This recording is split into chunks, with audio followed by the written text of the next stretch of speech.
go. We're Do you want ready? me to, We're do you want going? to hit my clapboard? Yeah, go ahead. I have it ready. It's my only thing All I do. Ready? Action. You know, it's ironic that we do that for the Offscript episodes because I feel like that would actually make more sense on the movie episodes. Yeah, except we don't record our faces on those, so That is true. It's true. we can Well, still Joey- do it. We can still do like a little clap or something. Well, Try we to sync it could. up. I don't know. Maybe is that leaning into it too hard? It's like we get it. You're talking about movies, you know. I don't know. Maybe you need some sort of sound effect or something. You know, that like the introduction to a podcast is always so nostalgic for me, right? Like especially the podcast I've been listening to a long time. There are some that like have theme songs that are just not good, but they're still like kind of trigger something in your mind. And the ones that are just sort of good are become really good if you listen to them enough. You know, like you start dancing in the freaking kitchen while you're listening to them. Yes. That's what I do Oh, to the man. daily. I want to, if I could do anything, I would start a TikTok trend where you dance to the daily like opening episode, like where Michael Barbaro says, "Hello, I think and I welcome to the saw Daily." a video of you dancing to that on Instagram. That's true. I did do that once. Yes, the South Carolina. Oh man, what is it called? I'm blanking right now, but it's like the South Carolina business update that plays on SC Public Radio has a really good theme song like that as well. Where it's like when I was a kid, I didn't really care for it, or it was just whatever. It was just on the radio. But now when I hear it, I'm like, oh. Yeah, you know, I really jam with it.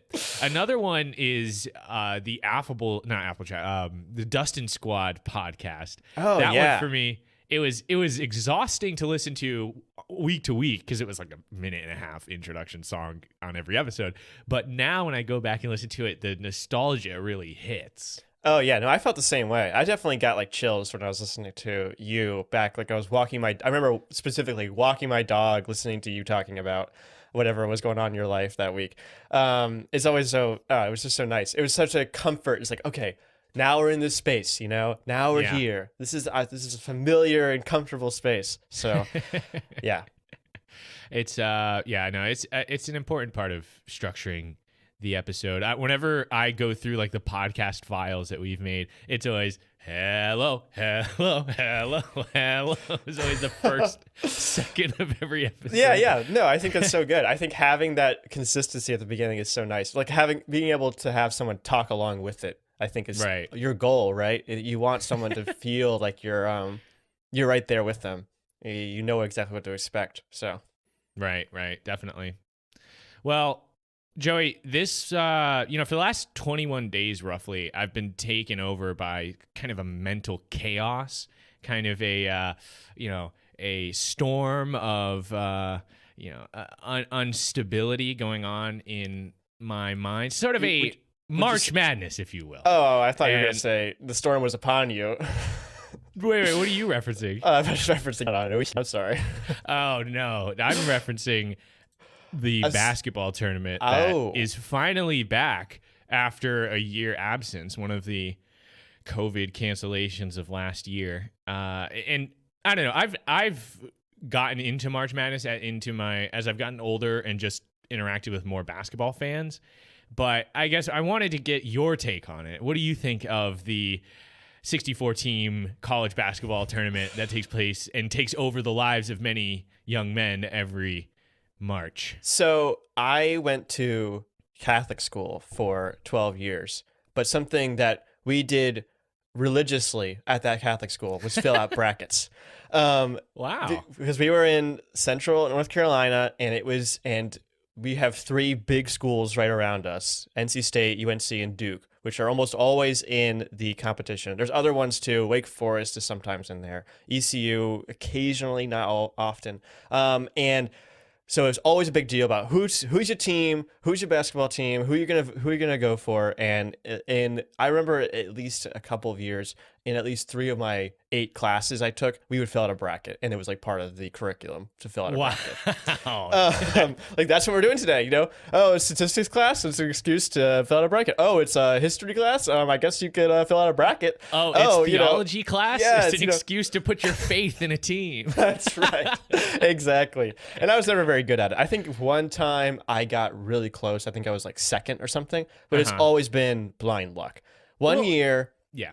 So one year I actually had Mike, my roommate, asked me to fill out a couple of brackets just because he loves statistics and loves following things. So I did, and I did it in the most me way I could think of, which is first I did it by seed. So at the end, I had in the final four, I had 4 number 1 seeds, and then I think I rolled a dice or something, and the other one was I flipped a coin for every single match, and that's how I predicted each one, and he tracked both of them to see how they would do. He said the coin one, I think he thought did better than he expected, but neither of them were better than his, which was full of actual analysis. So it's always been this kind of ironic detachment for me because it's been something that people always do. It's probably one of my favorite sports things though, because it's like, okay, it's a culmination of a lot of things. I don't have to focus on one thing at a time, right? It's just how you feel about it. And, sometimes like, oh, I've heard of this team. I think they're going to do it, and it's always fun when you're like, I think the 15 seed is going to take this one. And then when they do, it's very satisfying.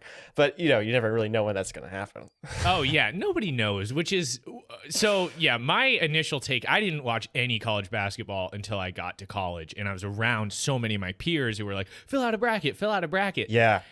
And my first year of going through March Madness, my take was that people don't actually want their brackets to be right. People get off on their brackets being busted because everywhere I turned, every single person was losing it with this victim complex that would come about when their bracket got busted. They thought it was all the universe pointing its bad luck directly at them. No, not my bracket.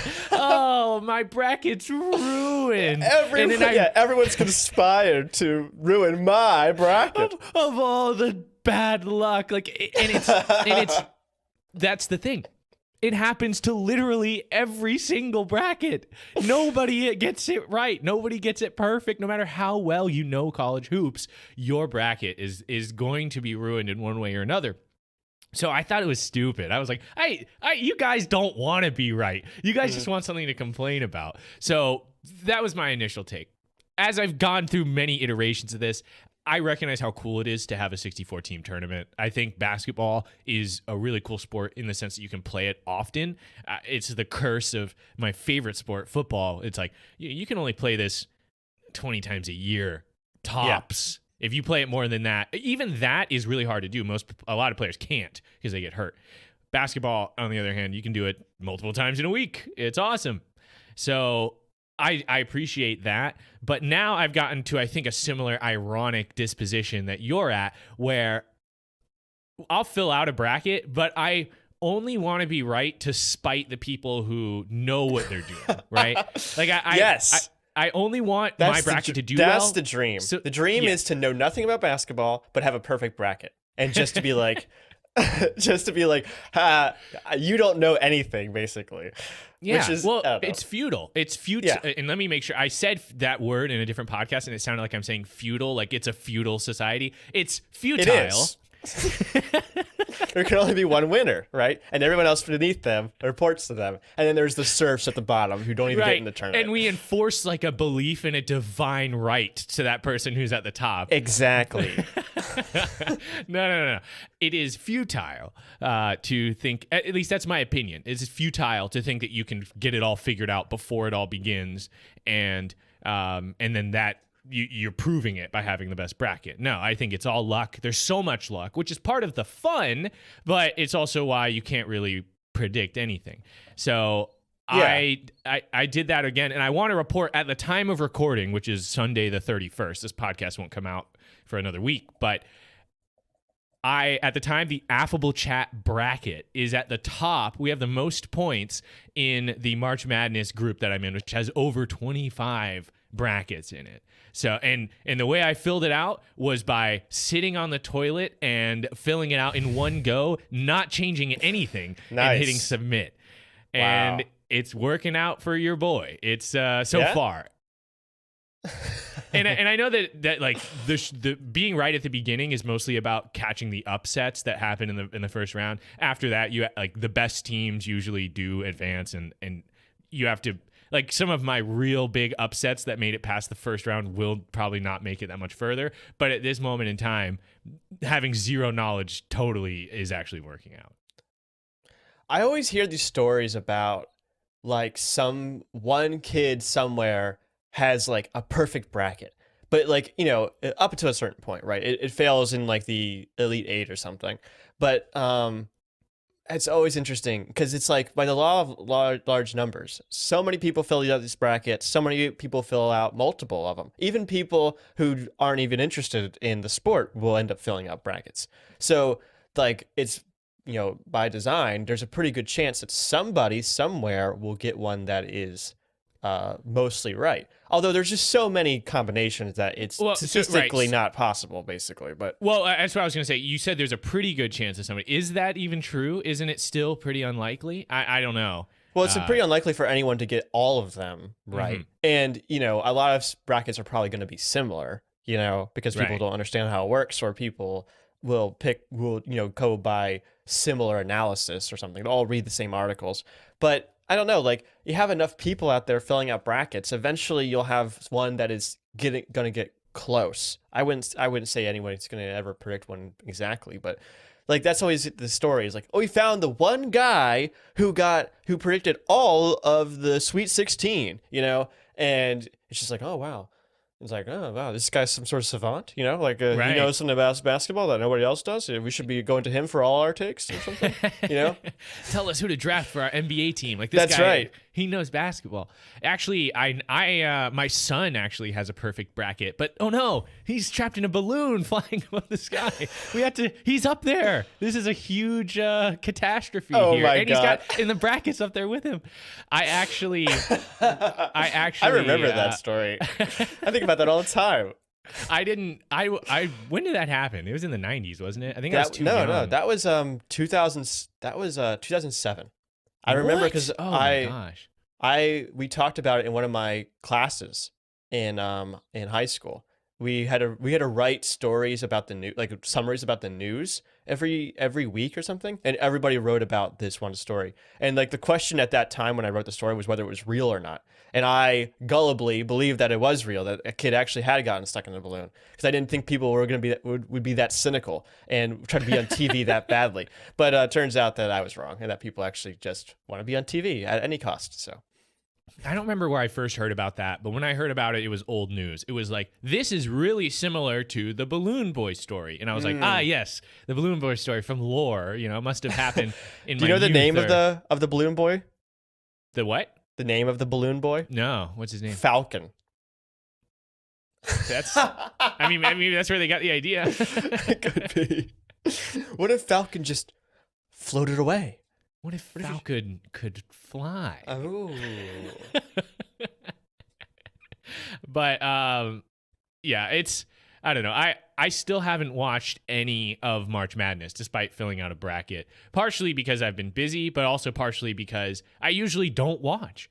Even though I do like basketball happens so much that I usually save it for like the really important games. I don't need to watch 15 seed Oral Roberts get the upset over Ohio State, even though that ended up being a big game. There's so many games on it. There's no way to predict, right? How many games is that? It's there's 32 games and then 16 games and then quick maths. I'm sure there's a formula you could do right now that would pull it up. I said this take on the He's Done It podcast. This is my only March Madness take, but I got a prediction half right. I said that the South region should be renamed the Mouth region because 14 seeded Colgate is going to make it to the Sweet 16 where they'll face 15 seeded Oral Roberts, and like to find out who wins like the mouth face off.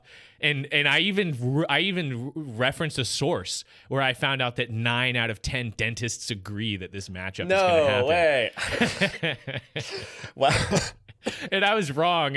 Colgate got wrecked, but Oral Roberts pulled off the biggest upset of the tournament so far with winning over Ohio State. So sometimes just going for the meme does work out in your favor on the bracket. It's 63 games, by the way.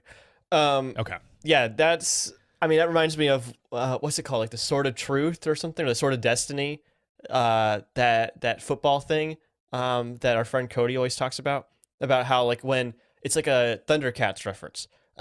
When two cat teams in the NFL play each other, like there's a chance that the Sword of Destiny or whatever can change hands, right? Right, So right. whoever has the Sword of Destiny at a time can only ever be a cat team, plays another cat team, and then it passes to the other person.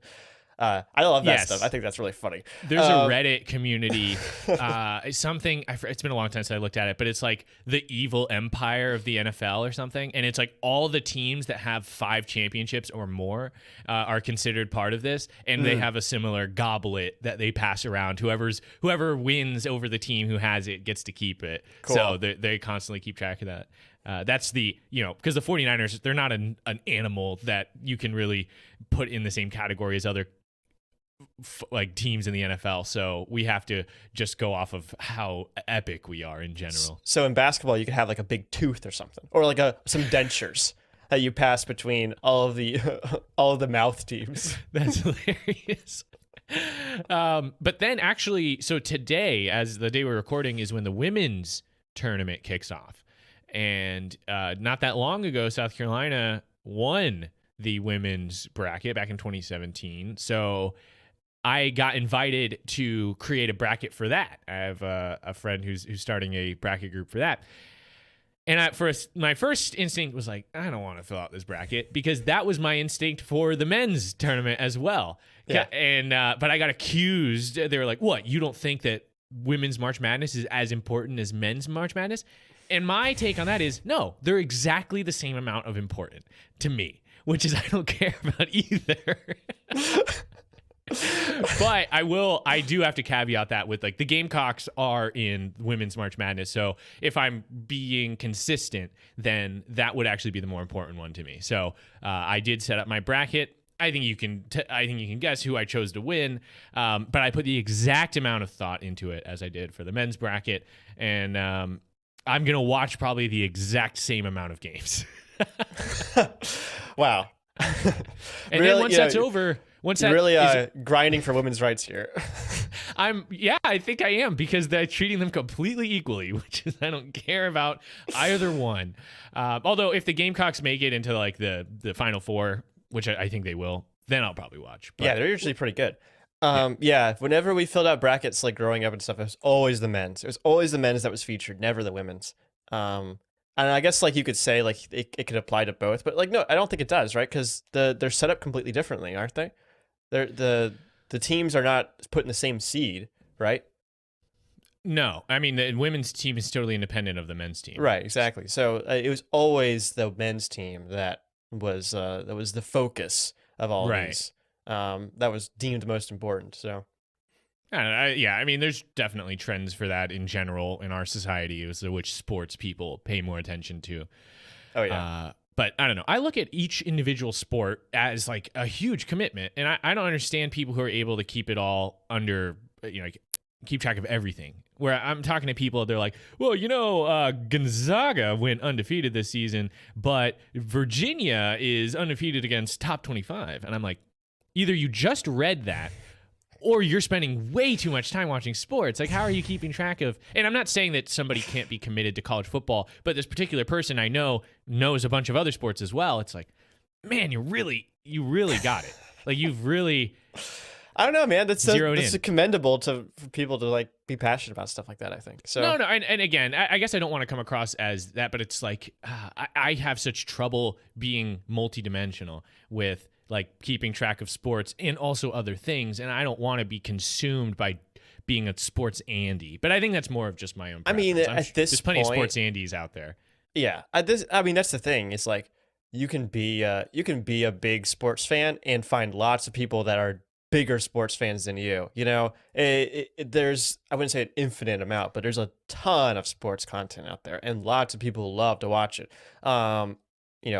Inexplicably to me, honestly, but it's something that really matters to people, and there's just so much of it, right? You can engage with it on so many levels, right? You can just show up to the games and enjoy like the feeling of the crowd or whatever, or the kind of great story that is told by the game, or you can go into the stats and tell like the long form, like, okay, here's the history of this team and the moments that led up to this moment and why it's so important that this thing happens right now, and you get a lot of enjoyment from that, right? Because you make your own meaning. So if you create this world in which this is something that's really important to you, it can be, because there's just so much there. It's so rich with information.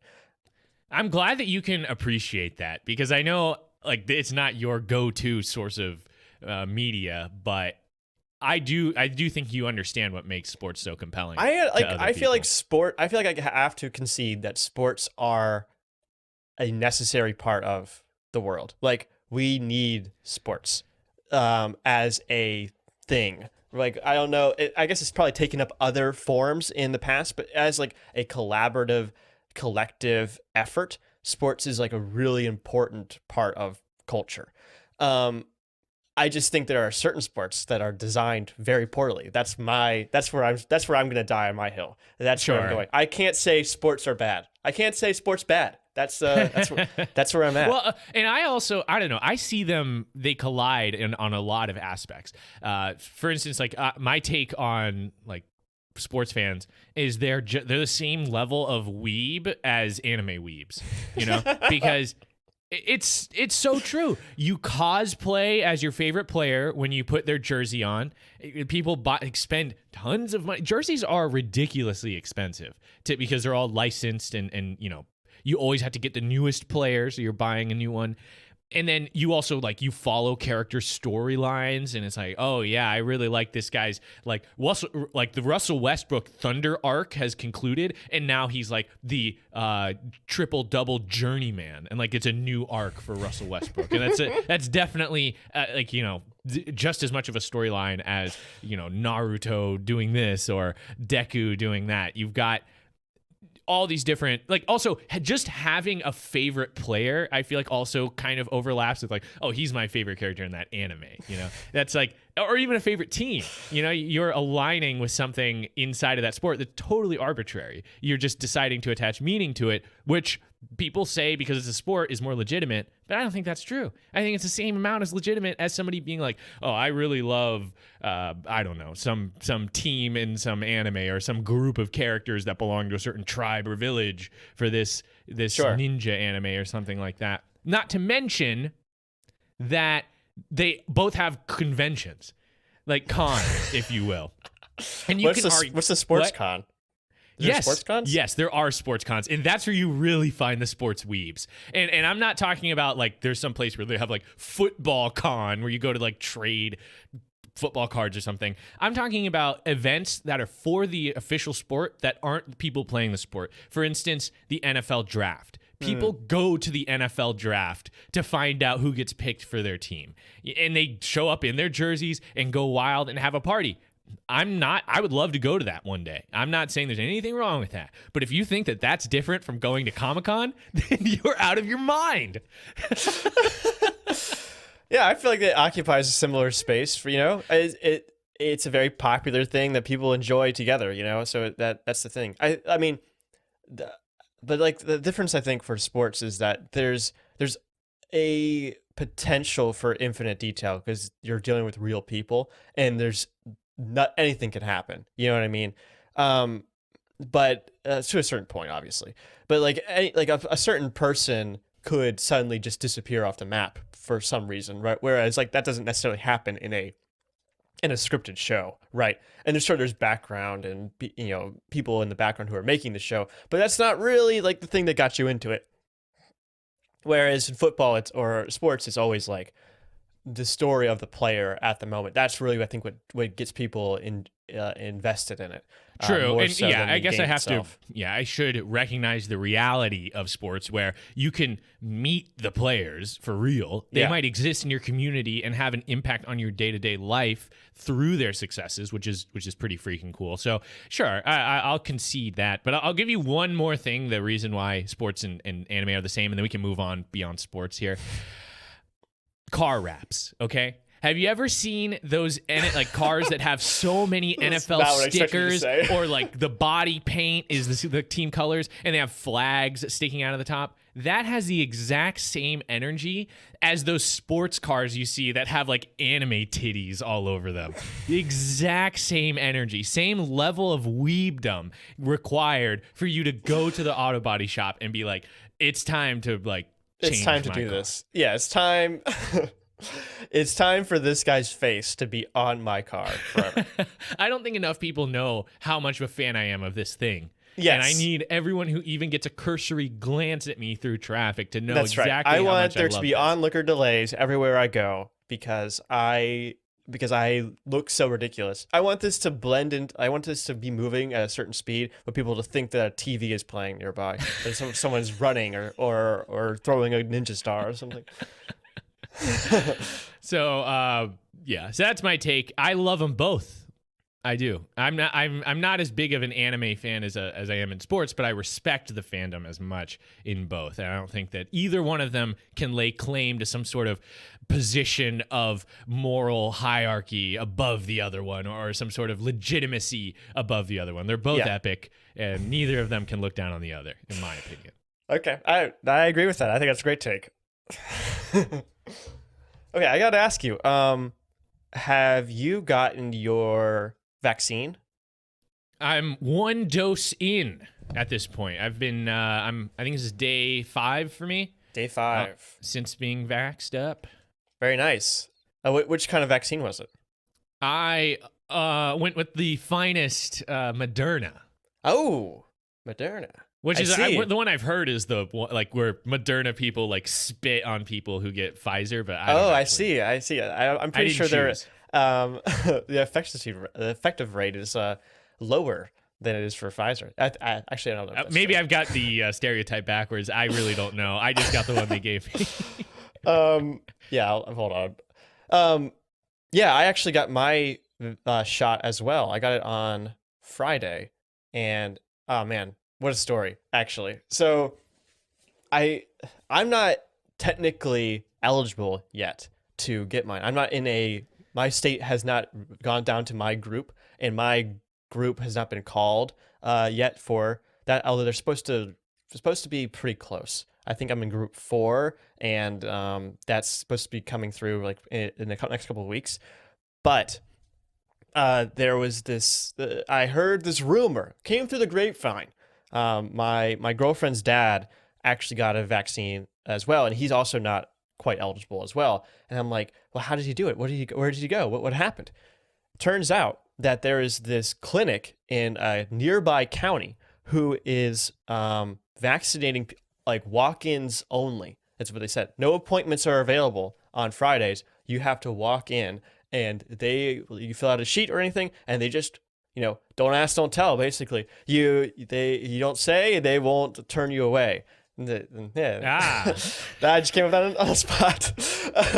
Wait. So you're implying that if you did say, you're like, wait, I'm not in the group, then they would be like, leave. I don't know. I mean, I didn't see that happen, but I assume so. That's what I assume. Anyway, so there's this, it's coming through that this is what's going on, and I'm like, well, how many people know about this, right? It must be under wraps or something. I guess the idea is that the people that are eligible simply aren't getting it, and they have so many left over that they just have to use them, I suppose. So they're going to go out and do that. So I heard about this place. I found out where it was.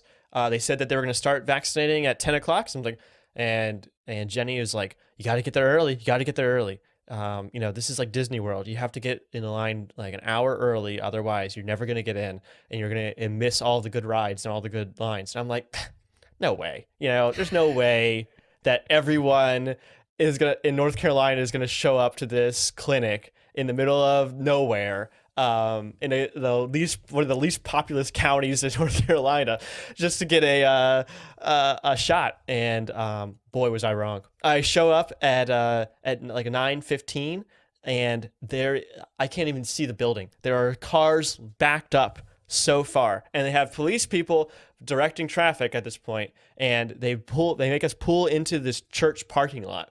And we just sit there and they have us like lined up in rows in the cars. It's kind of hard to imagine, but like they have this whole parking lot open and they just have cars lined up and everyone's kind of boxed in rows, and then they're going to let us go through like one car sleeve at a time, basically. And I just sit there from like 9:15 till about 10 o'clock. I finally see a car move up in front of me. I'm just like sitting there, checking my email. I have a couple of meetings, but like I can take them on the go. So I'm like, reading my emails, listening to Infinite Jest, and just letting this line go forward. And I'm just sitting there like, am I in the right place? I mean, everyone else is here, right? Everything's here. I knew I was in the right place because before I even got there, there was a car that I was behind who had clearly had no idea where it was going. It kept like rolling through these stop signs like really slowly. It kept like making these weird turns. I'm like, it's following the exact same route I am. Like, it doesn't know where it's going either. So I think I'm in the right place. This guy's also getting in line for a vaccine.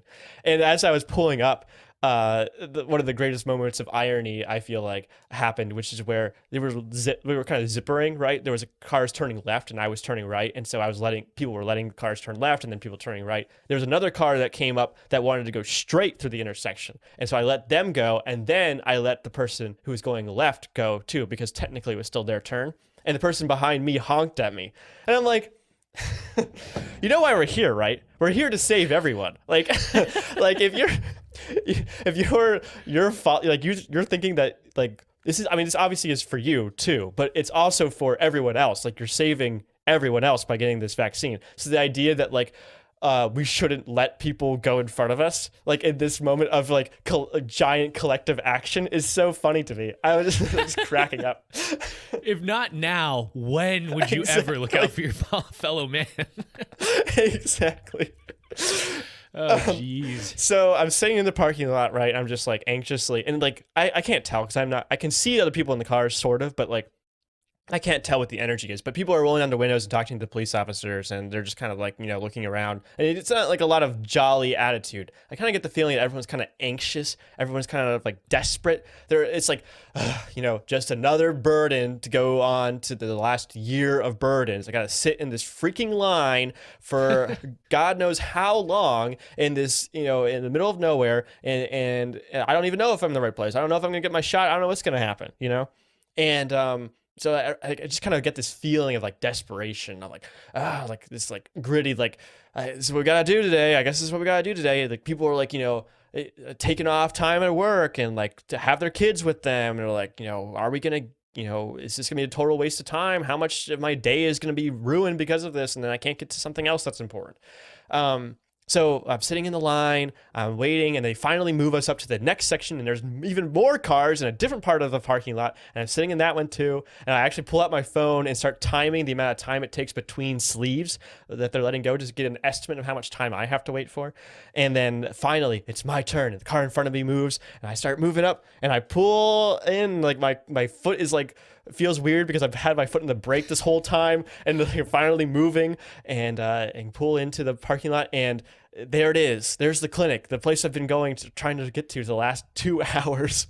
I'm guessing this was a drive-through vaccination place. You it weren't had gonna that, park? but I pulled up and I had rolled down my window, and state trooper was like, "You can park anywhere and just get in line." And I said, "Okay." And there was like plenty, but there was a lot of parking left in that parking lot, so they were really just kind of trickling people in so that it wasn't getting super backed up inside that parking lot. And there was a drive-through vaccination section, but I was like, I've been sitting in my car for at this point it was like maybe 10:30 or something. I was like, I don't want to sit in my car anymore, and I see people walking around with clipboards, so I get out of the car, I get in line, and the line is just moving. And they hand you a clipboard and say, fill this out. And so I'm filling it out as fast as I can, make sure I spell my name right and everything. And then they finally get to the front of the line. They're like, okay, if you have your thing ready, then you can jump in front of everyone else who's still filling out their paperwork or whatever. So I hand him my clipboard, and he says, take your paper and give it to the next guy. And so I walk into the clinic, and I finally see it. The light at the end of the tunnel.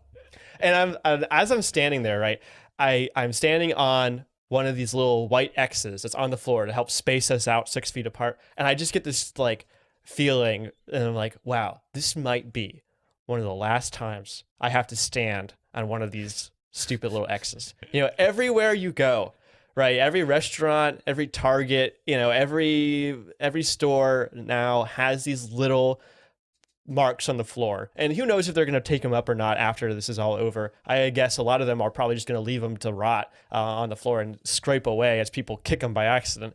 But like this is going to be this mark on our world for such a long time of just like these little reminders of like when everything was crazy for about a little more than a year.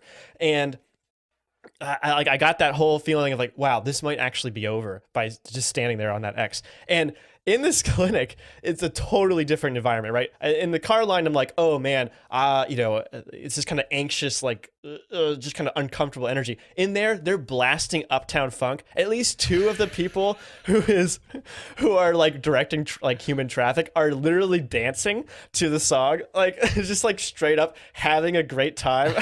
I'm like laughing. I love it too. I know. I was laughing. There's like, it's like all spread out everywhere. Like there's not that many people in there, so they're just like funneling people in.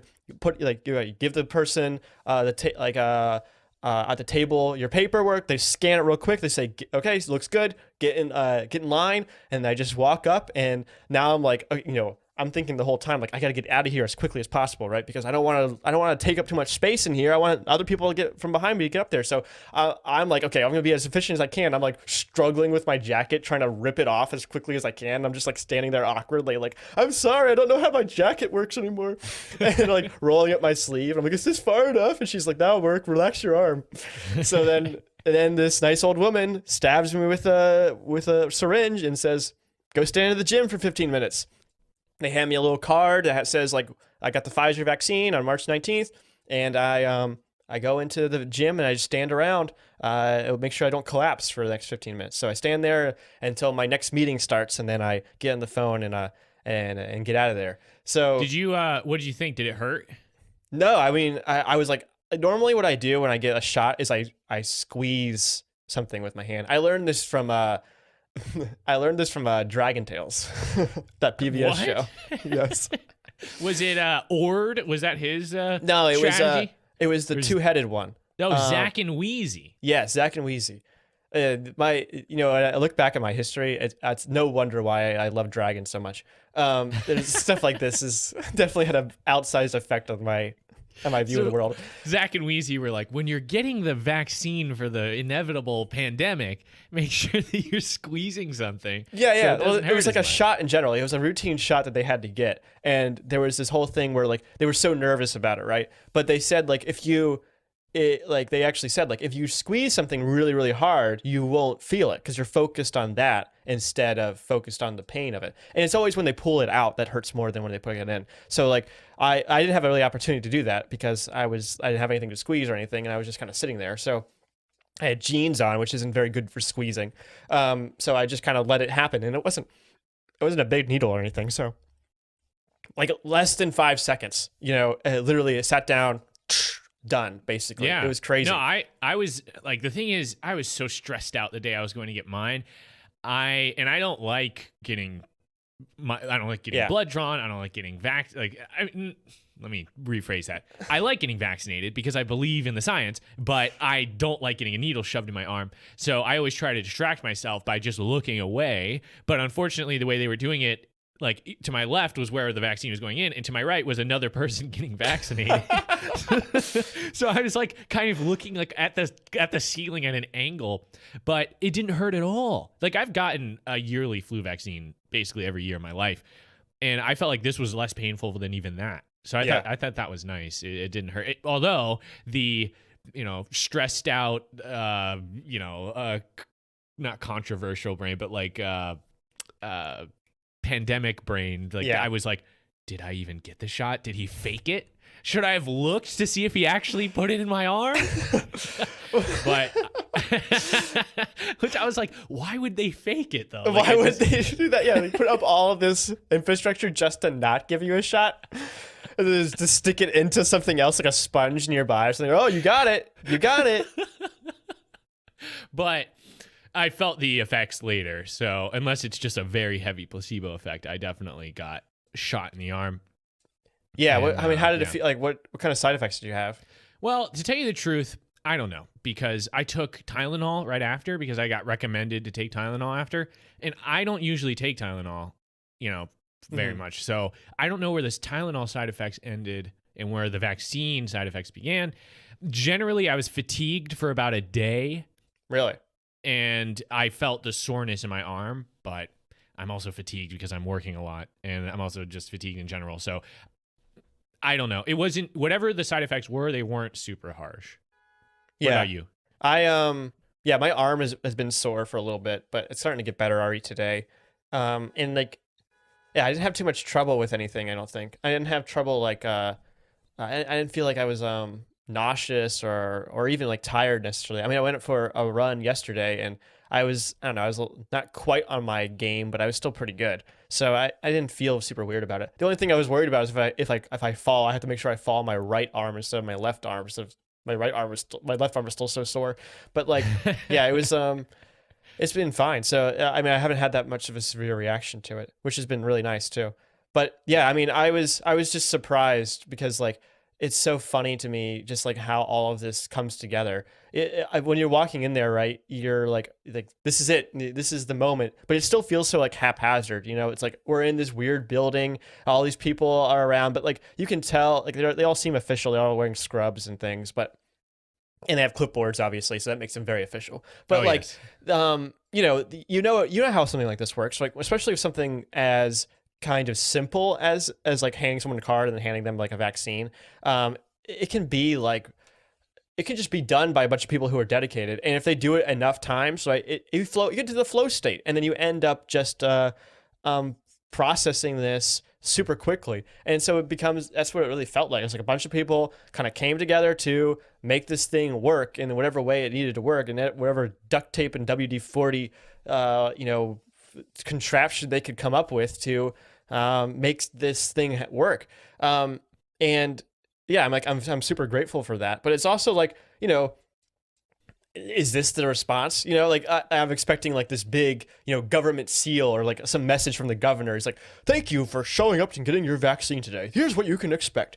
Like that, none of that really happened. It's just like, you just drive up, you wait in the parking lot, you don't know what's going to happen. You drive into the next parking lot, they shuffle you through the line and they come out of there. I mean, I was in and out of there for like, 10 minutes maybe. It was crazy how quickly it was. And especially after just sitting there, just waiting for things to happen. It was so jarring to just be like in and out so quickly. Yeah, it's, I mean, it sounds like you were in a slightly more chaotic situation than I was. I got my appointment through CVS, and it probably took me 45 minutes total from like walking in to walking out, because including the 15 minutes of waiting to see if I have a bad reaction. And it was pretty easy. I mean, I've done other things at CVS that have taken longer. So yeah. I thought I was pretty impressed.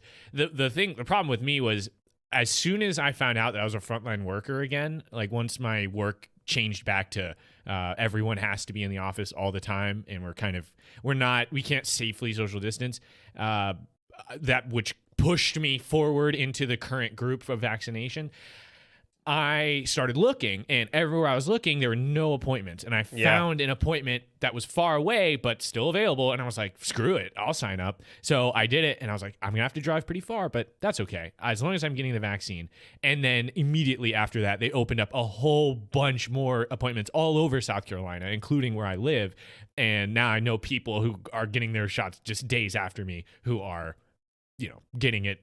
They drive 10 minutes to get it. So I'm actually really impressed with the rollout as of late. I know things started off really slowly, but it's really been nice to see things going kind of good lately. I mean, absolutely.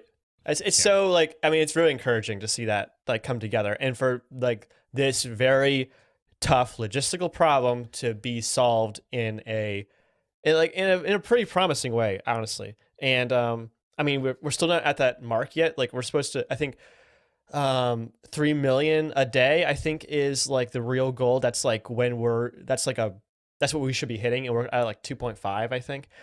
So we're getting there, but it's still like not quite enough. And until we like improve all of that, it's not going to be enough.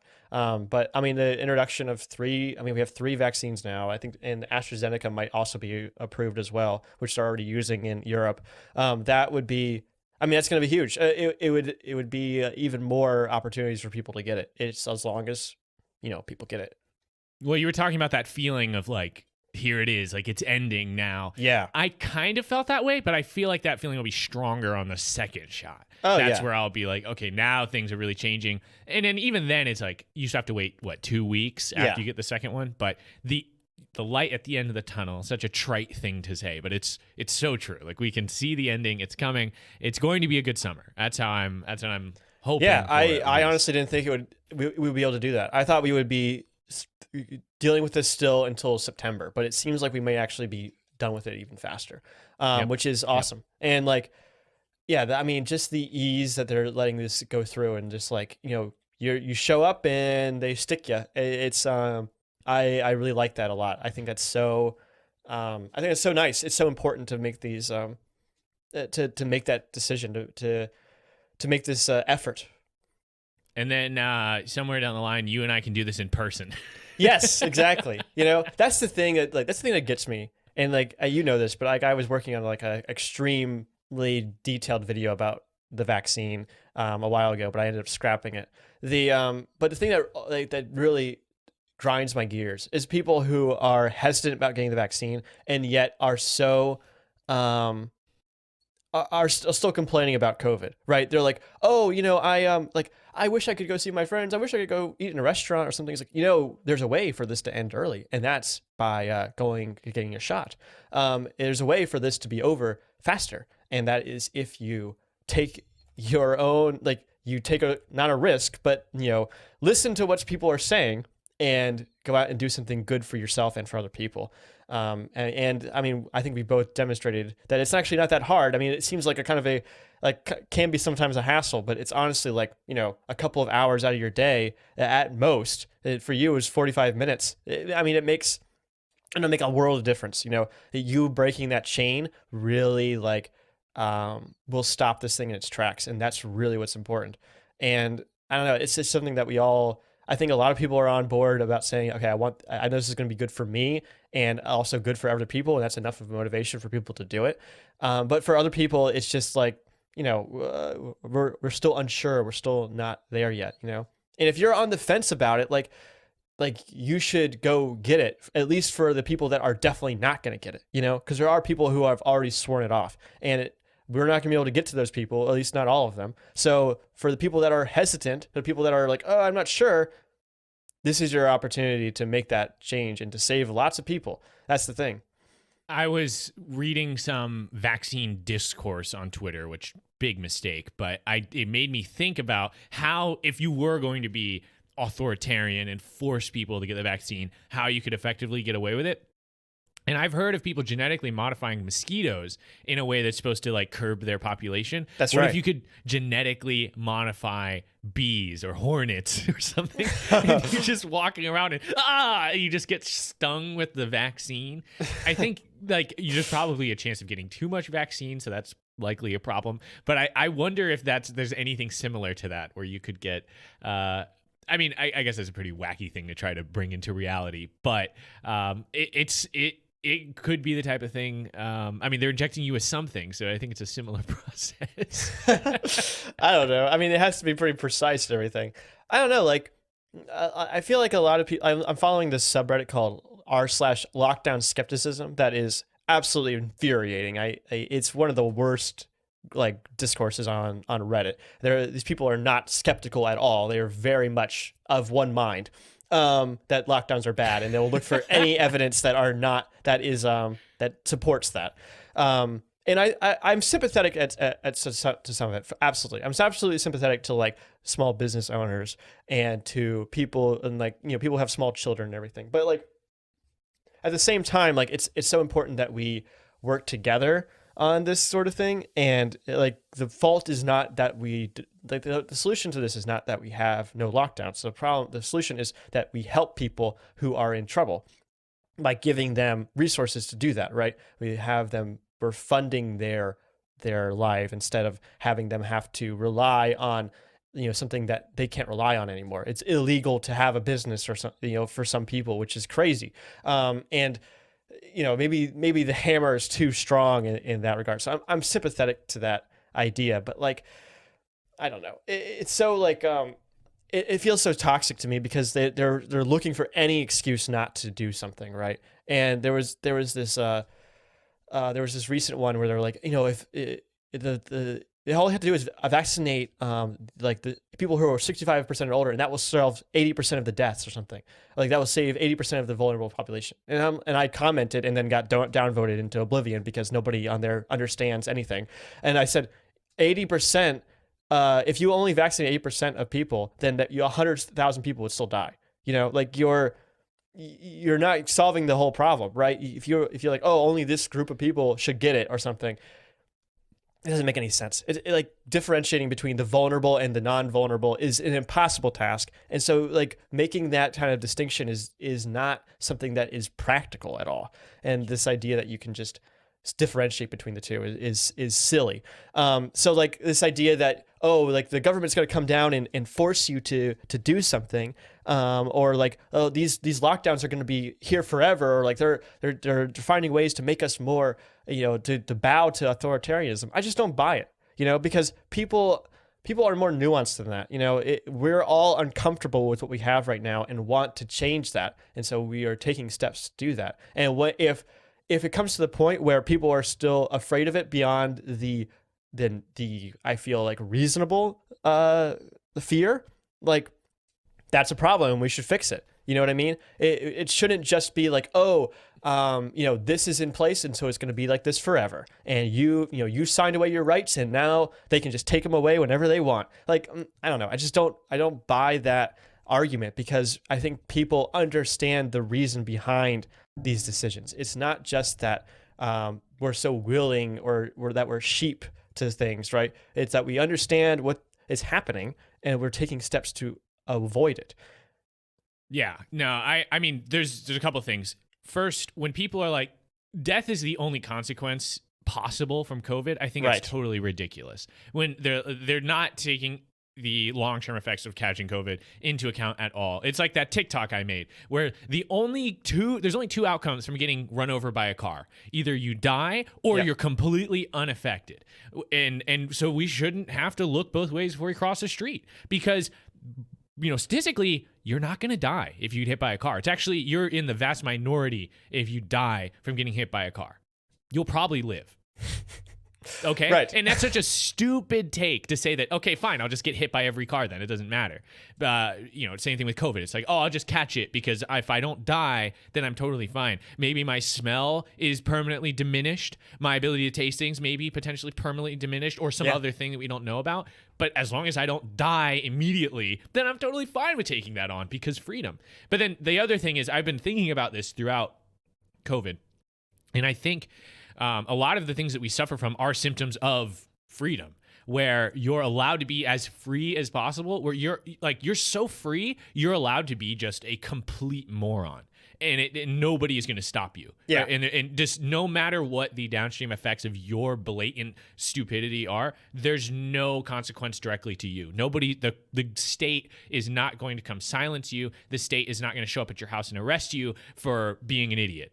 And that can take a lot of different forms. You can just be a troll online, but you can also be putting out harmful misinformation, and which can end up with people dying. But it doesn't matter. This is what freedom looks like: is you're allowed to not take the vaccine. You're allowed to do all these things that are counterproductive for society. But that's and at the end of the day, I believe that is kind of what our country is founded on. So even though I disagree with a lot of times where it's like people are putting freedom first, it's like, well, that's the version of like government we've decided on, and I don't know, and like you can try to change that, but I do feel like a lot of people are like they've bought into that, and that's what they want, and that's like the most American thing. I think that people who believe that are honestly very optimistic about people's good intentions, and believe that people who are doing something wrong or saying the wrong thing or something can be taught to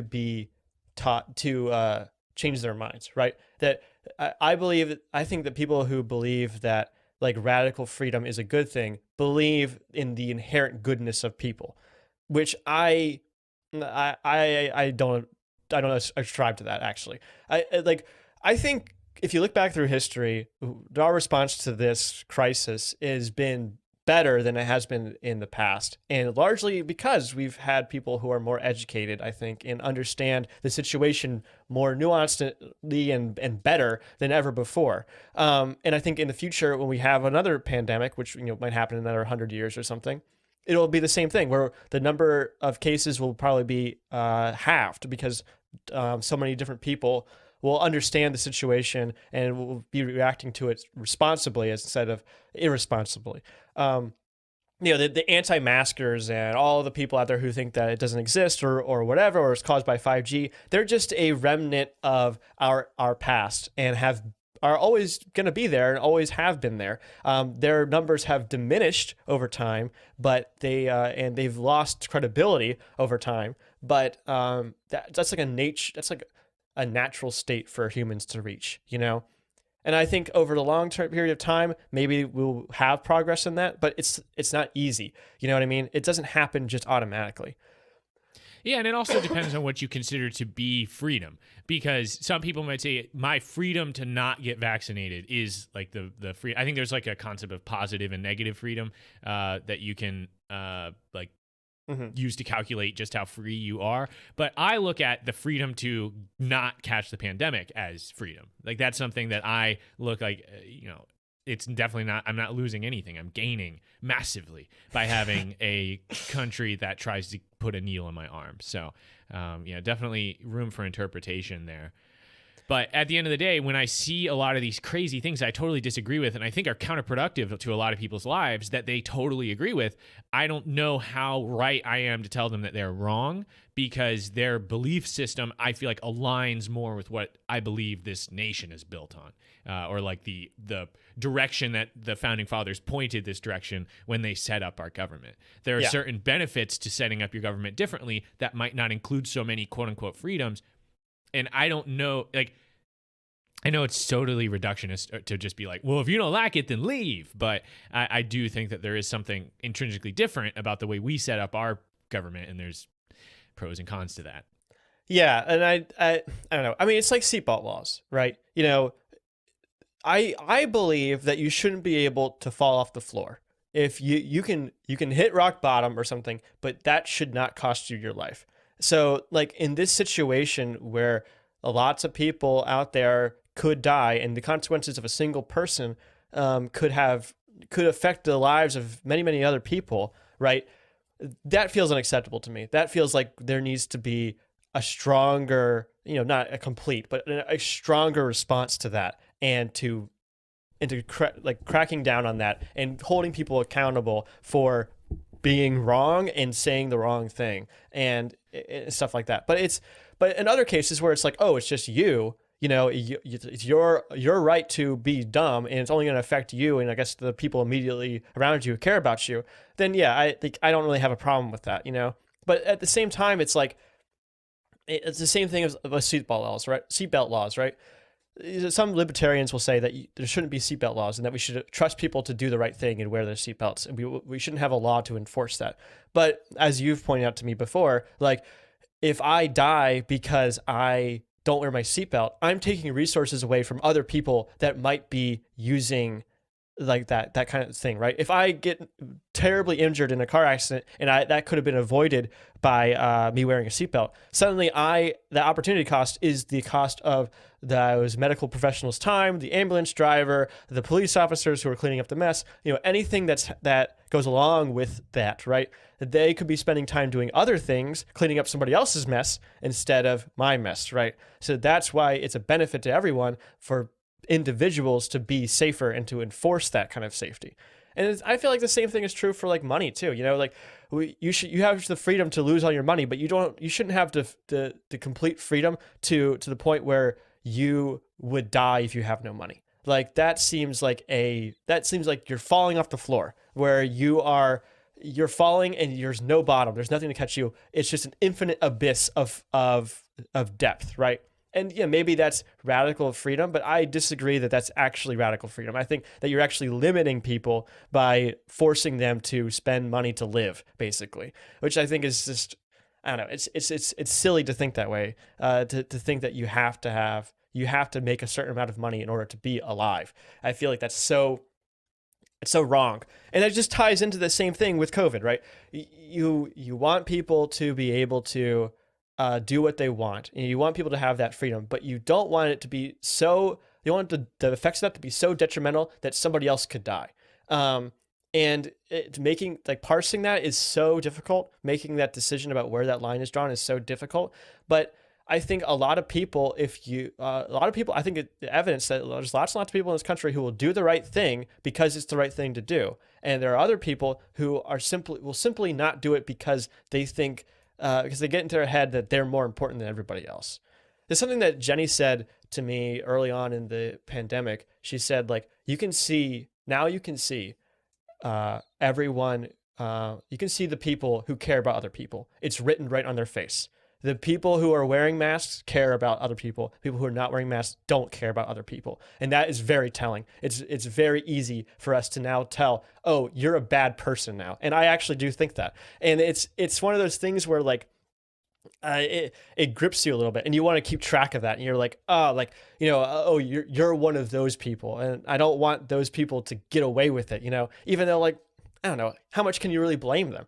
They're at the same whims, and they're at the same, like, problems, or not problems, but they're, what am I trying to say? They're at the same, like, beck and call of their media conception as I am. I think I know better, but it's only because I think I'm more discerning. They think the same thing about themselves, right? So at that point, where does that responsibility lie? And it lies on the people who are spreading this misinformation. And because they have a greater responsibility, and their actions can affect more people, I think those people's freedoms should be more limited. Those are the people that we should not be allowing for radical freedom. Those people, freedom of speech should not apply. I shouldn't say that. Freedom of speech should apply to everyone. But I mean, the right to be wrong should have bigger consequences for these people who have lots and lots of responsibility, lots and lots of power. News corporations I'm talking about, not just politicians. Yeah. No, I agree. That's the thing. Like, as salient, I think, as of a point as it is, like, literally, if you're not wearing a mask, you care less about other people. But I also have to take into consideration there's so much misinformation out there. It's hard to get to suss out what the truth is, and so many people are so skeptical and so pulled in a direction that is opposite to reality. I can't put it completely on them for being in that situation. Yeah. So it's tough to really, I don't know. Like, obviously people need to be held accountable for their decisions, but at the same time, especially with how polarizing, like, at a certain point, there was a point during this pandemic where I kind of, like, looked down on people. It's like, oh, you're on vacation right now. Like, oh, you're out without a mask. That's on you. But then at a certain point, I was like, this whole situation has been mishandled from the top down. I'm going to do what I'm going to do, and you can do whatever you're going to do. I'm not going to judge you, and I hope you're not judging me, because sometimes I do feel like there are people who are like, wow, he's still doing, like, he's still not going out and doing normal stuff. Wow, what is wrong with this guy? But I think a lot of that's in my head, but I also think that you can't judge people on how they're dealing with this, because it's been such a screwed up situation from the beginning.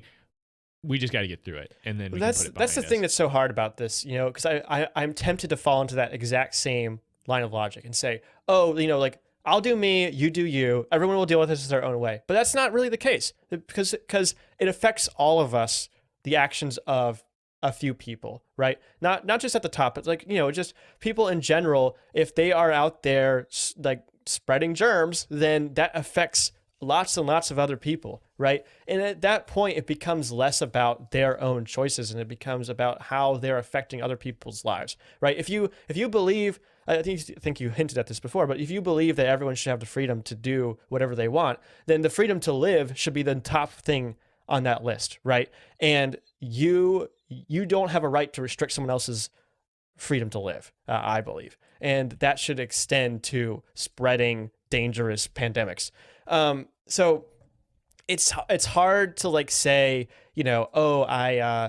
I want these people, I want everyone to kind of, do their own thing. I want people to be responsible, and I'll just believe that I can do my own thing, and that will have an effect. And I think it does, but at a certain point, it's beyond, for something like this, it's not just about you. It's about everybody.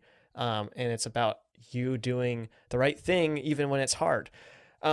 Which is just, I don't know. I don't know. If it feels like, I don't want to come across as saying like, oh, I think freedom is bad necessarily. I'm just saying that there are conflicting freedoms, right? There are some things that are, that you can do, I think, and you should absolutely have the absolute freedom to do that because it only affects you, right? And if you want to go out there and ruin your own life, I think you should be allowed to do that. But if that extends to other people to the point where you've completely ruined someone else's life and you've taken away their right or their freedom to do that, I think that's wrong. And I don't think you should be able to do that. And I think that's where that restricts. That's where you should have that restriction. And I like to believe that people won't do that, but that's not true. People will do that. People will take the opportunity to do that anytime they want because in a lot of cases, because they can make money off of it. But in other cases, just because they don't know. Well, I do feel like I've been cucked of my freedom by other people who are more, cavalier about seizing their freedoms. Because if everyone had done, now I don't want to sound too pompous here, but if everyone had done what I did, we'd be back to normal by now. It's true. Okay? If literally every single person did what I did, the pandemic would have ended long ago. But there are plenty of people who A, can't do that because of their job, but B, who decided no, I'm going to keep doing stuff because I stand wholly against the idea of lockdowns for my own personal reasons. Then now I can't go anywhere because the problem is exacerbated way more beyond what it would have been if everyone had acted like me. Yeah. So, yeah. And there's plenty of stuff out there about how even these essential workers who are still showing up every day for their job and stuff aren't the ones necessarily spreading COVID, right? There are sometimes evidences of outbreaks and stuff, but in a lot of cases, like that's because they weren't following the rules. Like a lot of these big super spreader events and stuff, they all occurred while people were in their downtime and like while they were interacting with each other, like in too close of proximity or anything. Lots of businesses found ways of working around this, which I think has been really commendable. It's been really nice to see these places stay alive because they've taken precautions to keep people safe, and I think that's totally fine. I think that's a reasonable thing to do. It's when you're like, oh, this doesn't exist because I need to make money. That's when it becomes an issue, right? And like, that's not the, I understand that motivation and everything, but like, I think like the problem is that we've put ourselves in this situation where it's like either you die or you make as much money as you can. And that's like, that's like really, really sick. And I really hate that choice. Yeah. Yeah. And again, is that freedom? I don't think so, because if you have to spend all your money on medical bills, then you don't have the freedom to do something else, right? If you have to spend all your money on rent, then you don't have the freedom to do something else, right? So if you have to live a really restricted lifestyle in order to earn a salary that allows you to live, then you're not really that free, are you? Exactly. So yeah, it's yeah. I hope like events like this, I think have the potential to shake things up. And I think we're seeing that to a degree with work from home. I think that this will change a lot of workplaces, but I don't know. I feel like the American workplace has such staying power. I don't know how people many like it. People like being in the office and stuff, and I think that's fine. I mean, we should have the option. I think for a lot of people, this will be a positive thing because I think you can make the argument more easily now than ever that you could work from home if you wanted to, where that wasn't necessarily an option before. But now, like, I think at this point, that might be one of the only things that turns out good from this, is that people will have the option to either work in the office if they want or work from home if they want, because the argument is so strong at this point, Right. But, you would hope for more than that, right? Like we could see, it's like, wow, our healthcare structure is actually pretty terrible. Maybe we should change it to be better, which doesn't look like it's going to happen. Or, wow, we actually really undervalue some of the most important members of the workforce. Maybe we should up their compensation, and that's not happening either. So, yeah, it's frustrating. If they have to do it, then we can pay them whatever we want. Exactly. I don't know. Yeah, I mean that's the incentive structure. So it's just misplaced. But exactly, like there's all these things, and I was keeping track of them for a little while, but I didn't have that many of them. But like all these things that became obvious, right? One of the things that stands out in my mind is as soon as like the pandemic really hit and like lockdown started to come into effect, how we let a lot of like low like level prisoners out of prison to like save them. And it's like, why didn't we do that before? You know, like if we could just let these guys out, then why were we keeping them in prison? Like what was now it's dangerous for them to be in prison? Suddenly it's dangerous for them to be in prison? Okay, well then we should let them out. It's so silly to me. Like as if that's ever going to change, you know? Could it be possible that the American prison system isn't just for the public good? Like, is it possible there's some sort of other motivations behind why the prison population in the United States is so astronomically large compared to literally any other country? Is there? I don't know. I think I don't think so. I'll just push it off. There couldn't possibly be another reason why we had a surplus of prisoners. Or like unemployment, right? Like there was this push of like, oh, now these people can't work or something because they've got COVID, or they can't work because their job shut down, and so we put all this extra money into unemployment. And it's like, well, where was that before? You know, what about the person 2 weeks before lockdown who broke their leg and can't come to work? You know, where is their compensation for that, right? If you get that, we give someone who has COVID like all this extra stuff. Like at my job, they were giving them 2 weeks off basically to stay quarantined and everything, which was super helpful. But there were lots of other injuries and things that could happen in which like that was not extended to that. To that regard, it was only under this very visible spectrum that it was extended further. And that's not necessarily at my job. It's any job that would do that, right? And there's lots of people out there that got sick or have been sick and couldn't work, and because it wasn't COVID, right? They don't get the benefits from that.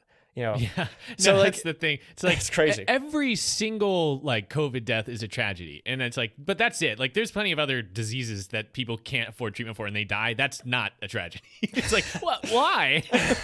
Why are we drawing the line there? Should we not be united against death? And I think that question's been posed to the American populace before, and the answer is a resounding no. We shouldn't be united against death. Screw you if you can't afford to pay for this treatment. But I do feel like this event has pushed at least the youth in a certain direction where maybe sometime in the future we can maybe change things so that it's, healthcare is less about how much profit can you generate, and it'll become more about how many lives can you save and how can you improve the health of the American populace in general. Yeah. I mean, you hope for something like that. I mean, it makes sense to do it that way, but it doesn't necessarily Plenty of other countries have done something similar. So, but that's socialism, so we can't do it. We all know that socialism is when the government does stuff, so it should be done less, so you have less socialism. Yes. But anyways, okay, I do want to try to circle this back. Okay. We went on quite a tangent here, but there's one new thing for the podcast. It's actually the podcast artwork for this episode of Affable Chat Offscript, and I want to get your live reaction to the new art. So don't look yet. I know it's in your email inbox. I want you to get ready to look at it. We'll look at it together. Okay. But so this is from an artist that I found on TikTok. Their name is Kimon. They go by they, them pronouns. And Kimon's is very unique in their artwork. It's unlike anything I've ever seen. And they're always debuting new stuff on their TikTok. They don't care how many likes or comments. They are on TikTok to express themselves, and I love it. I really do enjoy their content, which is one of my favorite things about TikTok is that they show you smaller creators. You can find a TikTok on your For You page that has 12 likes organically. And I think that's amazing. Everybody gets to participate, even if you don't have a following. I think Kimon's following is somewhere in less than 1,000, but even with that, you can have a robust, enjoyable experience as a content creator on TikTok. I still think there's a lot of problems with TikTok, not a whole endorsement of TikTok, but I do think the platform is organized in a way that is way better for creators than other platforms. I'll compare it to YouTube. How many times are you watching a YouTube video with 12 likes on it, right? It's just a completely different format. So anyways, Kimons, I asked Kimons if they do commissions. They said yes, and we were able to get this put together. So Joey, I want to get your reaction here. Go ahead and open up that email that I sent you, and I want to hear what you have to say. Oh my gosh. At first I thought those were my ears, but they're my headphones. Affable Chat. Oh, cool. Okay, do you want me to describe it? Sure. So it's you and me, and we look like, we're it's like kind of like a pastel almost thing, or like a watercolor actually. Mm-hmm. It says Affable Chat, and there's got leaves coming down from the middle, and we both look, I don't know, we look pretty good, I guess. You have your hair and your mustache, and I have like my swooped hair to the side. It looks just like I have it right now. Yeah. And we've got a little bit of blush going on as well. Definitely. I'm wearing a striped shirt. You're wearing a green, like solid like sweater, it looks like. Yeah. Oh, it's pretty cool, actually. I sent them a picture of just a whole bunch of our thumbnails. And said, go off of this is what we look like. And they did the rest. I really didn't have, this is kind of what I want to push towards, because, I have a certain degree of disposable income that I want to invest in the podcast. And I would love to give artists opportunities to just give us their spin on the Affable Chat artwork, so we can have some variety and also just give people another outlet. That's cool. Express themselves. It looks like we're in like a Zen garden or something. We both look very calm. Yes, we're vibing right now. Totally vibing right now. And it's about time we had a thumbnail with my mustache on it. The original artwork that I've got on my chest right now is from years ago. I believe it was 2018 is when we got that one. And this is a little bit more updated with the mustache. So shout outs, Kimons. They did a great job. Yeah, thank you. And we'll be that. And if you want to look at this, it's on our Instagram. By the time this is uploaded, it'll be on our Instagram. It'll be if you're looking at this on anything besides Apple Podcasts, it should be the podcast artwork. I don't know why Apple Podcasts just sticks with the one that you set up with your original RSS feed, but everything else, Spotify should definitely have it. So if you want to take a look at what we're talking about, Kimons did a great job. So I agree. Yeah. So Joey, is there anything else you want to wrap it up here? I think I'm done. I think I've said everything I wanted to say. Okay, well, if you want to listen to more Affable Chat, and I know you do, subscribe to us on Spotify, iTunes, or wherever you get your podcasts. And wherever you listen to us, leave us a review, because it really does help us grow. You can reach us on Twitter, Instagram, TikTok, at Affable Chat on all three of those. Or you can send us an email, affablechat@gmail.com. We also have a YouTube channel, which is probably where this podcast is right now. And hello. And we also upload clip streams. Yes. Clips of the stream, which is live every Tuesday night at 7 p.m. Eastern on Twitch. That's twitch.tv/Affable Chat. Come chat with us live. Come say hey in the chat. So that's going to do it for this episode of Affable Chat Offscript. For Affable Chat, I'm Benjamin. And I'm Joey. Thanks for listening.